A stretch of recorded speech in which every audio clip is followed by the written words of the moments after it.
Hi, and welcome back to Thinking Kingdom Thoughts. I'm Tracy, and this is Corinza, and today is MATZAH CRACK Day. Lots of Passover. Yes. Since we do eat matzah bread over a week's time during unleavened bread, we like to come up with different recipes. And so she has this awesome MATZAH CRACK recipe that everybody wants to learn. And so what better way to learn it than here on this channel? And so today I'm going to just kind of give the camera over to Corinza and let her explain everything. I'm sure you guys are familiar with her. She's the one who taught us how to do the chevron zits. She's extremely talented and wonderful, wonderful person. So thank you for coming. Yeah, absolutely. Thank you for having me back on. All right. And thank you all for coming. I appreciate it. Could you lead us out in prayer? Yeah, absolutely. Okay. Abba Father, I thank you so much for this day. I thank you for beautiful friendship between women, and I thank you for being able to gather around in the kitchen and participate in something and make delicious things together. I know that this is around the kitchen is where we often have good, heavy conversations, and so Father, I just thank you so much for today and for this opportunity, and any opportunity to serve you at all. I thank you so much, Father, in your holy name. Amen. Amen. All right. So I'm going to step out of the way and y'all enjoy Corinza and everything that she's doing. All right. Okay, well, to make matzah crack, I'm going to go over the ingredients that we need first. The first thing that I would recommend is unsalted matzah. This is the cracker form. Now, for the regular bread that we eat all week, I like to make my own, but for this particular recipe, the cracker is the best, for sure, because it's got that stiffness that you want, that snap, right, with the toffee and everything. So I would recommend you'll probably use half a box for a recipe or so. You also need about 2 sticks of butter, so half a pound of butter, and a full, pressed down cup of brown sugar to make toffee. We're also going to use 12 ounces of chocolate chips. Ghirardelli is my favorite brand, but Nestle works also, you know. And then we're going to have a heaping cup of chopped pecans. So, and we're gonna toast these. It's completely optional. You don't have to. I find that toasting nuts makes them taste better. So, but it's an optional step. If you don't have the time, skip it. All right, so the first thing I'm going to do is actually preheat my oven to 350 degrees. You have to press start too. Oh, do I have to press start? Yeah. Fantastic. Sorry, new kitchen. Always takes a minute to learn the new That's kitchen. all right, baby. So, and then your baking sheet. Now I've got a slightly smaller one. These are the ones that fit in my oven at home. But really a 13 by 9 baking sheet works really well for this. The first thing you want to do is lay a piece of heavy duty foil down on the bottom. This is going to be really important because you're just going to want to be able to lift the whole thing out of the pan at once so you can cut it evenly into squares and everything. So I'm going to go ahead and place this in there. And then on top of this foil, we're going to place a piece of parchment paper. I have found that with toffee crack, the toffee will stick to the aluminum foil. So, but parchment won't. So if we just layer it in there on top, everything works out really great. It comes out in one piece, no problems. So, there you go. I'm going to move these out of the way so that you guys can see what I'm doing. I probably should have opened my box first, but it's fine.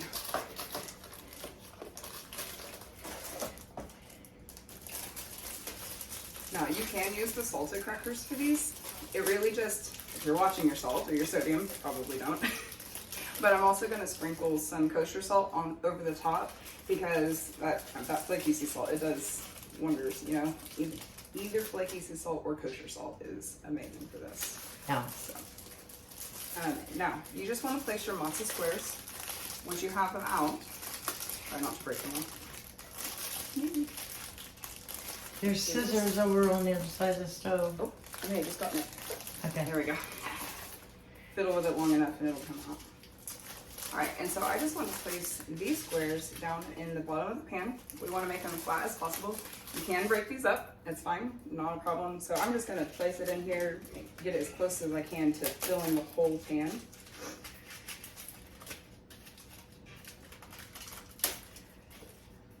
Just place extra pieces on the side. I probably won't use this whole piece, but just as much as I need, really. Okay, now I'm gonna go ahead and start making our toffee.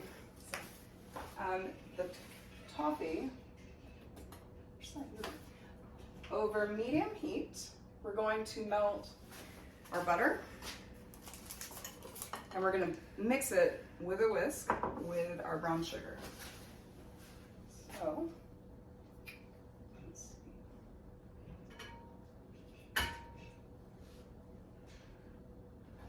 There's that.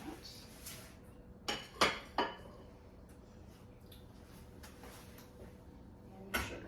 I don't know. So does that go on a low, medium, or high heat? It's a medium heat. We want to keep it there. We don't want this to cook too fast, because if we go too high, our sugar's going to burn, and Yeah. we don't want that. So, Right.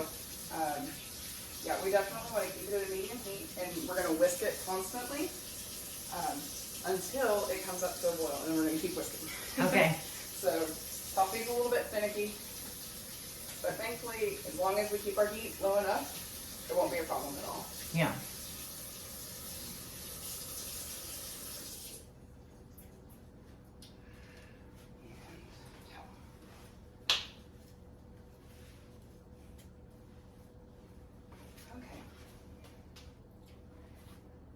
How long have you been making MATZAH CRACK? Well, I've been making, this is my second time making MATZAH CRACK. It's fine. Yeah. Because I bake a lot. So I'm like pretty familiar with the process of making toffee and caramel and all of those things. And I actually heard of some interesting like other topping ideas the other night. I was thinking freeze-dried strawberries, like crushed up, would be so good on top. Any kind of freeze-dried fruit would be so good. Yeah, that really would. Well, we got a week of eating Right. matzah bread. Yeah. And absolutely. so having different desserts or different recipes. Yes. I love it. We, my son, we went to the library, this was back probably in December or so, we went to the library and he found a Passover book that he checked out, right? And it was a Jewish book, and they were talking about, it was a little girl, and they followed her throughout the week of unleavened bread. And she, by the end of the week, she got so sick of eating matzah that she didn't want to eat anymore. And she decided that she was just not going to eat until the unleavened bread was over. Well, the last day, she went downstairs, and her grandfather asked, "Would you like some French toast?" And she was, "Oh, French toast. Okay, that's a change from matzah. I'm going to have that." And she realized that he was making it with crumbled up matzah. It's like a matzah brie. It's a French toast. They crumble it and they mix it with eggs and they cook it in a pan, similar to French toast. And so my son has been waiting for months and months for me to make this for him. So I keep telling him it's gonna happen. I promise. Passover's coming. Right. So, yeah, and it's just around the corner. It is just around the corner. I'm really excited. Yeah. So yeah. Now I will say on this toffee, as your butter melts and your brown sugar is starting to emulsify in with the butter, it may look like it's separating. It's okay. Just keep on stirring. It'll come back together. Promise. So.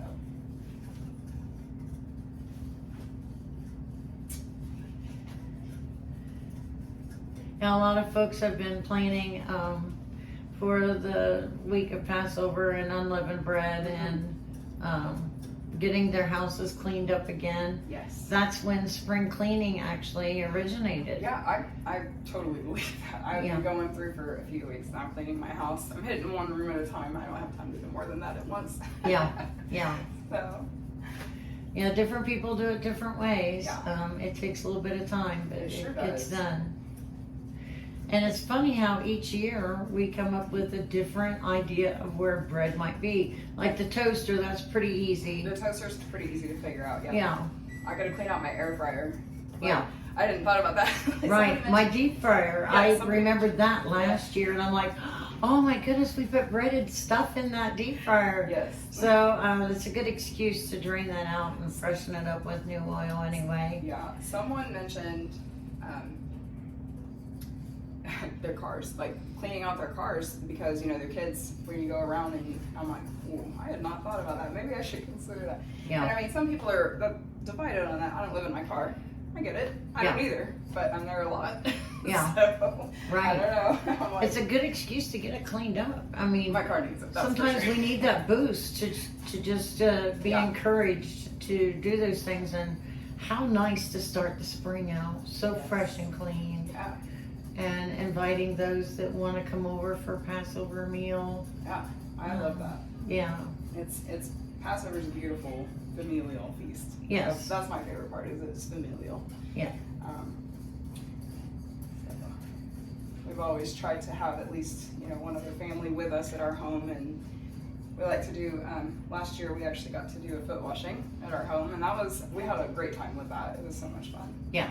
So we also exploded part of our concrete in our backyard. Oh, wow. My husband had set a bonfire, but the concrete was wet underneath the stone, and we didn't realize it. And so we were mid going through our glasses of wine, and we on the back porch. Oh, my goodness. That was Wow. funny. I didn't even know that was possible. Apparently, we didn't know either, but it Yeah. is. So, blew a chunk out of our concrete. So. But that is tradition that you do a bonfire to get rid of the rest of your leaven. Yep. What you don't cook up before unleavened bread, a lot of folks will do a bonfire Yeah. to burn what's left. If Yeah. they ain't able to give it away to someone, Yeah. that they could use it before their week's up. The first time that we celebrated Passover, we didn't even realize that was in there, like to get rid of the leftover lamb or anything. That was the first time I was like, oh, oops.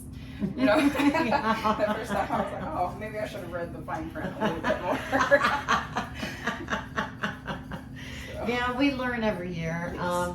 It was a few years back that I learned that we are to eat matzah every day yeah. for that week of Yes. 7 days. Yeah. It specifically states that in there, and I learned that about 3 or 4 years ago, and I'm like, ooh, wow, that was, a good revelation for me. Yes.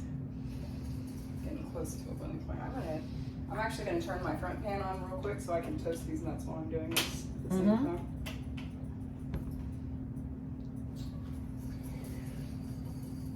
Here, almost up to a boil. And after Passover, we'll be starting to count the omer. There it goes. Okay, once the toffee hits a boil, we want to continue whisking it and keep whisking and whisking and whisking for 3 minutes. So until it'll get a lighter shade of color. It'll be a little bit more frothy is almost the word that I would use. But you want to make sure to keep stirring it, because if it sticks, it's bad. You're gonna ruin your toffee, the whole thing. So Yeah.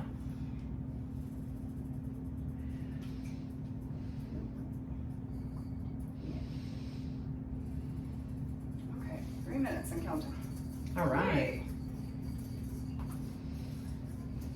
I do love that this recipe comes together so quickly and easily, though. Like it's a really decadent treat for very, very little time in the kitchen. Yes.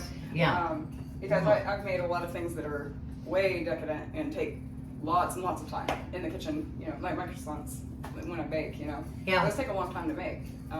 But this is so satisfying and so fast. I mean, you could have a quick dessert for just about anybody. Yeah, and it's a big dessert too. Mhm. I mean, yeah, it's it is. gonna. It makes quite a bit. Yeah. And it's enough to feed a party. That's for sure. Right. Because it's so rich that most people don't want more than 1 or 2 pieces. Right. Yeah. So First time I had it, I thought, oh my goodness, this is a little tiny taste of heaven right here. Yep, it sure is. What the kingdom will hold for us when we. Oh man, I'm excited to find out. Yeah. Yeah. I was just, because it's, we're coming in the spring and all of the trees are blooming and everything. And I was just telling my friend the other day that I love the red buds. The red buds. When Yes, they the bloom. red buds are beautiful. There's one in my neighborhood. It's the biggest red bud I've seen in my life. And it's old. It's really old. And so when it blooms out, it's absolutely beautiful. But I was just telling her the other day that I was like, I hope whenever it comes to rebuilding the earth, the restoration, that the things that we love, like that, the things that are in God's nature that He made for us to enjoy and appreciate, I hope that He restores those things too. Yes, I do too. Yeah. Yes, absolutely. Yeah, we got a lot to look forward to, I think. Just in worshiping Him on a continual basis is going to be a pretty awesome thing. And then anything over top of that is icing on the cake, Right. you know?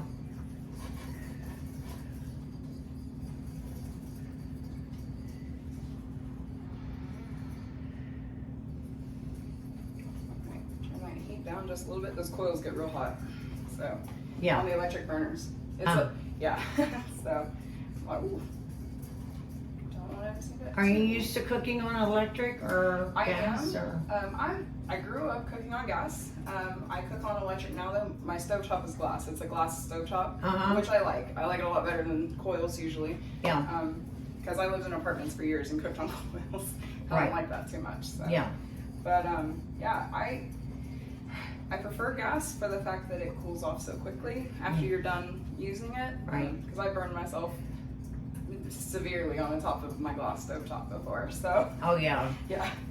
But yeah, I really like its heat. I can work with it. Yeah. Now I've heard that you're not supposed to use iron cookware on glass tops. Is that true? I use mine on it all the time. Okay, so on this toffee, once it has reached that point and we've hit that 3-minute mark, which my alarm on my watch is telling me that I have, we're gonna go ahead and pour this into the pan. I would not scrape down the sides. There may be bits of sugar that are not completely dissolved on the sides. Also, if anything's stuck to the bottom, you'll just avoid those things. And then you're going to take a small spatula, or an offset spatula, and we're just going to smooth this out over the top. Get it evenly set in there. Be very careful. It's butter and sugar. It's very, very hot.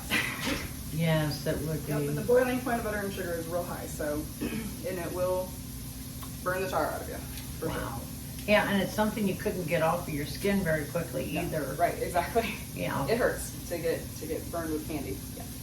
It's not fun. Alright, so once this is all spread out evenly over the top, I'm going to pop this in the oven for 10 minutes, and we're just going to let it cook until it's very bubbly and almost, it's going to hit the crack point for candy, right? There's a temperature point that it hits where it's cracked. That's pretty much what we're looking for. Yeah. And that's going to take about 10 minutes at 350 degrees. Okay. So.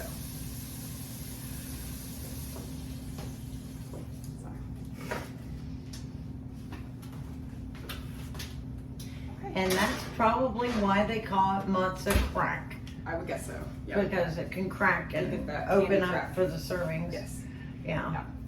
And so sometimes it's not always even little cuts and, Yeah. No. you know, sometimes life is just big chunks of stuff and then small things. It is. Yeah, that crack point, when they talk about like crack point for candy, you can get your temperature up. That's why you'll see like bakers, they cook with a thermometer, right? So that they can watch that point very closely, because you can get a soft ball where the candy is very like taffy, like very squishy, but it's firm. You know, it has a firmness to it, but it's like very pliable still. Whereas where you get up to the point, you get that higher heat, you get that hard crack. That's where you're finding like your hard candies, sugar, like peppermints and things like that. Those are a hard crack. So they're cooked to very high temperatures to get that. Yeah. Yeah. Yeah, I've made the stained glass candy before with different flavors and different colors. That was a lot of fun because it was so many different colors and it looked beautiful in a jar. And I had to cook it like that. Yeah. Yeah. Now, if you've never toasted nuts before, it's really super easy. You don't even need any kind of oil or anything. Nuts have plenty of oil on their own. I usually set them on a pan at medium heat, stirring them every 30 seconds or so. You know, just kind of toss them in the pan until they smell toasty and done. You know, don't go too long, because if they get burnt, then they don't taste great. But you know, pretty usual. But yeah, it's super easy to toast nuts if you haven't done it before. Yeah, I didn't realize that toasting nuts would bring the flavor out more. That's something learned today. Yeah, toasted nuts is always a good way to go. Yeah. Now, Corinza and her brother want to be starting up a kitchen of sorts. Yeah, we're looking at that for sure. As far as the business goes and everything, mostly we really just want to feed people. Yes. But yeah, we enjoy cooking for other people. So. We enjoy eating, so it works out well. It does like work when out well. Be there. It does. Yeah, I have a sign, or a wall decal, I guess you would say, in my kitchen that says that cooking is love made visible. And I'm like, that's, Oh. I mean, I kind of agree with it a little bit. Yes. I'm like, that's where me, anyway, I put my heart and my soul into cooking. So Right. I'm like, yeah, that's how I love on people, for sure. If I bring you something delicious to eat, it's probably because I really appreciate you and love you. Right. Oh. And I appreciate the fact that you came today and that you're teaching this and sharing this with other people. It's a pleasure. Such a beautiful thing. I like to teach. I mean, I like to cook a whole bunch. I like to teach also. So any chance I have to get my kids in the kitchen with me or other people, I was teaching Emmy some things last night that, you know, in the kitchen. I was like, hey, it's fine. You know, it's fun to learn. Nice. So, Nice. But yeah, I like teaching. I like cooking. So what better to combine the two? Yeah, absolutely. And I think God had that in his plan, don't you? Yeah, I think so. For sure. Yeah. We have such a mighty, awesome God. He is. He's so good. Yeah. So we didn't even use even a half a package, I don't think, of the matzah. Right. And I said we because I was in the room with you. Yeah. Well, if I had used a larger pan, my 13 by 9, I would probably use 4 or 5 squares. In my smaller pan, it's probably 3 or 4, maybe. But the toffee on it is still gonna be great. There's just gonna be plenty of topping. Yes. For the smaller amount. Oh yeah, well we aren't gonna argue with that. No. So, if you want to take a break, we can. Okay, all right. Well, we'll take a break and we'll be right back. And we will see you in a few. Hi and welcome back. So we're starting the second part of the matzah bread. She's ready to be taking that out of the oven. And it's been in for how long? 10 minutes? 10 minutes. So what we're looking for is that the top of it is bubbling and starting to crack. So the whole thing should be very, very bubbly when I get it out. Okay. And do you mind setting that down, Miss Tracy, so I can put this pan down? I don't want to mess your counter up. Woohoo! Yeah. Yeah, it's granite. I didn't know whether. I think it's better to use caution With heat, yeah. Yep. And I'm going to step back out of the way because this looks pretty hot and I don't want to be in her way. This is very, very bubbly on top. Oh yes, it is. That's pretty. All right, so and now we're just going to take our chocolate chips. We're going to sprinkle them right on top as soon as we pull it out of the oven. That heat's going to melt them so that they're spreadable. And I go over the counter too. The counter needed some chocolate chips. Yeah. So I'm just kind of evenly spreading these out. And then we're going to give it like 3 minutes. And then we're going to go ahead and I'm going to get a butter knife or another spatula and spread the chocolate out even. So it's all over the top. So we'll give it a chance to melt into the toffee. Yeah. That sounds wonderful. Yeah. Like everybody's enjoying watching this and learning. I hope so. It's such a good recipe. It is. And like I said, it's so simple and easy to make for, you know, how rich and decadent it really is. Right. So. Yeah, it's a pretty fancy dessert for how quick it's made. Yeah. That's beautiful. For sure. I can already see that chocolate is changing color. It's starting to melt. So I'm just going to wait until it all looks kind of not hard. Wait till it's all. So what are we looking for in it then? It's just that it's melting? Yeah, so chocolate chips are usually coated with a little bit of something to help keep them from sticking together. So what they're going to change over into, well, what a Hershey's bar would look like if it had been sitting out in the sun for a bit. Right, so it looks a little bit more shiny, a little more like that the oils and the chocolate start to bloom. And so it looks really pretty, you know, and gets melty basically. Right. So, and I mean, we can just wait 3 minutes or we can eyeball it and whenever it's done, it looks done. I cook so much with my senses anymore. Like, you know, as I've grown up in the kitchen and really kind of come into my own cooking anyway, I've realized how much we use our senses for cooking and like really trying to kind of hone in on those things instead of relying constantly on clocks and timers and things, because I'm just, you know, there's no substitute for the chicken. Yeah, it could take 30 minutes in the oven, but when I smell it, that's when it's done. Yeah. You know? So, right. And the visual, looking at the chocolate, that's, you know, it's just a visual taking, like, what does it look like? Is it ready? maybe. Yeah. Yeah. When it looks all melty, it's ready. Right. So. My brother makes homemade peanut butter fudge that is just, it's infamous in the state of Ohio. Okay. Everybody loves Danny's fudge, and I've tried to get him to even sell it, but he gives it away in love all the time and really doesn't want to put a price to it. And I think really, I mean, he's right. It's just a beautiful thing that he does for people, and it's just so good.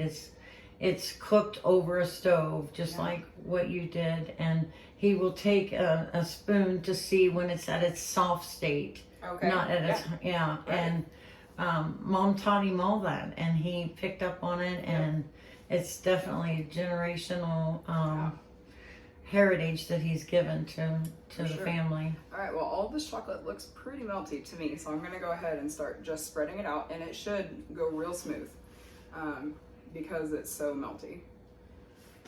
And That looks gorgeous. We're just going to try to make this even as much as possible across the top. So making it even across the top, and that's right. Get all of our cracker covered. Yeah, that is beautiful. All right, and once I've got that done, we're down to the last couple of steps. Super easy. We are just going to sprinkle our toasted pecans over the top. Those are still warm.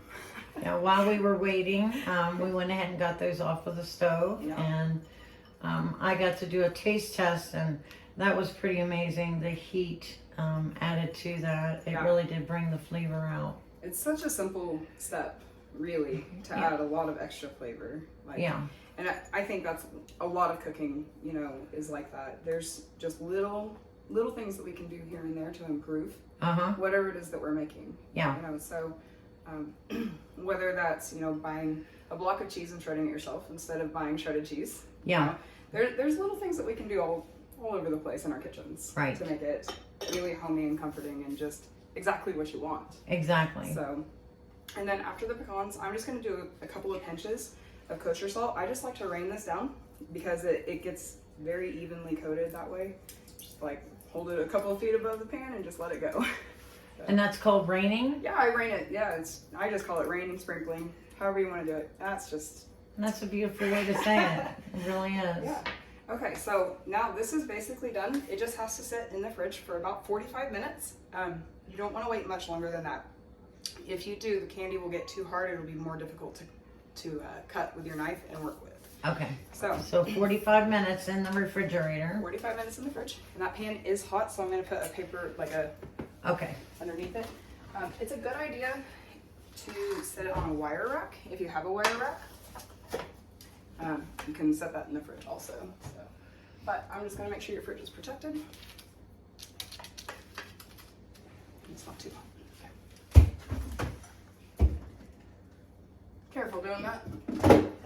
So just time it out for like 45 minutes. She's, said that not to let it go too much past that. Right, because then it becomes a lot more difficult to break it apart the way that you want. And she did a show sample here. So I did. As she was putting one in the refrigerator, she was taking the other one out. Yes. So and this is basically what our finished product is going to look like. So as you can tell, the extra that aluminum foil really helps to lift it out of the pan. And we're just going to peel it back from the sides.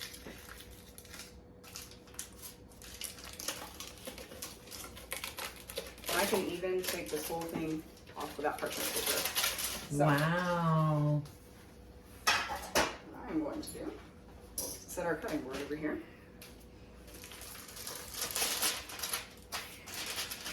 Look at this, folks. Oh my goodness, that looks so fantastic, Lorenzo. Wow. So the parchment, it's still on the parchment here. This will be real easy to pull off after it's cut. Okay. So this usually cuts into about 35 to 40 pieces, is what I would guess. And this one has been in the fridge a little bit longer. So it's gonna improve myself on that 45 minutes because it's been in the fridge overnight. It's gonna be difficult to break. Yeah. But we'll get it. What about breaking it with our hands, maybe? I could probably. I mean, yeah. it's some cracked, people, so some people do. Like if you don't want it to be in nice squares, you could totally stick this in a pan and just mash on it a couple times and just have random, random pieces. Yeah. Yeah, exactly. So, but if you like it in squares, if you want it to look nice for a party or something like that, Right. make sure you hit that 45-minute mark and get it cut. Yes. Yes. So that it turns out really well and it's not too hard on you. Yeah. Because I'm having to put a lot of strength into that. Okay. I can tell you for sure. I don't think you'd want to cut on this. Well, thank you so much for showing us how to do this. Absolutely. I'm going to get a piece out of here so that you can try it. Oh. Before we go. Excuse me, I'm still recovering from pneumonia. Oh, goodness. So, excuse me for the cough. Pneumonia, that's no joke. Yeah, that's really no joke. It really isn't. Get your piece of Father flame. got me through it. I have a testimony because of it. Beautiful. Yes. That's wonderful. Would you like to try these? Sure. It's quite cool, so careful with your teeth. Okay. I'll break off a piece and put it in there. These are really good you can keep them at room temperature really well. If you have extras, it freezes great. Oh my You goodness. can just cut them into pieces and stick them in the freezer, and when you're ready to use them, pull them out, let them set up to room temp. Right. And it'll be perfect and great. and ready Perfect to thing go. to set up for Yeah. Passover Seder. This Yeah. is a beautiful thing to offer your guests. Yeah. As dessert. Watching TV, anything. Sure. Throw a few pieces in with your popcorn. Yeah. Oh, what a good idea. No, that's really gourmet popcorn then. It would be. We could Yeah. get some gourmet toffee popcorn, right? There we go. And next year, maybe I can talk Corinne's into coming back and making like matzah pizza or something like that. Sure. Yeah. And we'll I've Pick heard up a lot some about fun that. ideas. We could pick up some fun ideas next year for matzah. Yeah. For sure. If you have some ideas, put them in the comments, Yeah. and we can add those in to next year. Thank you so much for coming. And I just want to remind everyone to enjoy God's journey because He is such a wonderful God.